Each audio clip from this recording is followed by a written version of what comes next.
Anna Kasparian said Netanyahu has been saying that Iran is on the precipice of having a nuclear weapon 33 years ago. Right? Isn't that what I've been saying? Netanyahu has been saying that Iran is like right there. They're right on the verge, and we can't allow them to secure these nuclear weapons. They're right there. And I talked about it, I think yesterday, about how Netanyahu had that little Acme. He had that little Acme bomb and colored it in. It was like, look at this. You know, they're right here now, and they're almost here. They're almost there. We need to do something about it. He's been saying it for years now.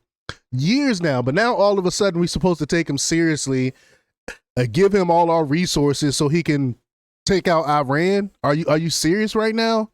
I think because Netanyahu is so unpopular in his own country right now, he has to do something. You know, whenever politicians lose favor of the people, they start a war. And I think that's what is happening here with Netanyahu. But we're going to play the clip from CNN and hear what Anna Kasparian has to say about it. But before we get started, go ahead and hit that like button. Share this out so we can get this information out there. Subscribe if you're not already a subscriber. And hit that alarm bell so you know when I'm putting out new stuff. Also, check out my link tree in the description. It has a link to my Patreon. You can get some exclusive content there. That's where I talk about things that I can't talk about here. There's also a link to my Instagram and my X account, so follow me there as well. All right, so let's get right to the clip here. Here we go. Is in whatever decision he ultimately makes here. Let me give you a couple seconds because we got to go, but a couple seconds on what is the argument, in your view, to actually do this and put perhaps American interests on the line here? So let me sum it down to two. The first is that Iran cannot have a nuclear weapon. If Iran has a nuclear weapon, not only does it threaten the existential state of Israel, but also by extension by that the United States, because the U.S. would be then roped in if Iran had a nuclear. How will we be roped in? It's not our business. We need to stay out of this nonsense. It's other people like her that would never be on the front line, that wouldn't be out there sent to war. She probably has no children. I don't know. So she don't have to worry about her sons and daughters going over there and fighting for a war that has absolutely nothing to do with us. So that's why she's saying this thing. I bet you she doesn't have any children. Nuclear weapon. It would also, secondly, cause a nuclear arms race in the Middle East, which is definitely not. It would change the entire region and not something we need. But the fact is, and this is why I said that before. Still not understanding why our people got to go and die behind this. I'm still not understanding that. Number 7, or really frankly before last fall, I wouldn't have been saying that I was in favor of this, is because last fall when Iran pursued these drones and missiles against Israel and they were all intercepted, and Israel responded by taking out Iran's defense missile systems, which is why Trump says we own the air, why Israel has been able to pursue the strikes it's been able to pursue.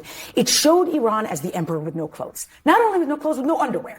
And so now it's then you have Hezbollah that can't respond. You have Hamas that's been decimated. The Houthis are their JV team in Yemen. They're historically weakened. That's why suddenly you're seeing them take advantage of something that when I was at the White House this is 2010 and 11, Israel had been planning attacks back then. They've planned this for years and years. 33-year war. How much? Oh, I'm gonna rewind it. I'm sorry, y'all. But y'all know I got to be cutting in and putting in my 2 cents. But I think she's bought and paid for. I think Netanyahu, she's probably one of the. I remember when Tim Pool talked about people had to go out there and they met with Netanyahu and stuff like that. I bet you she was one of the people that met with Netanyahu, was like, yeah, I got your back. Give me some money. Give me some funds. I'll say whatever it is I have to say to get this war going out here for you. It's ridiculous, man. Let me rewind it a little bit so we can hear Anna Kasparian. Here we go.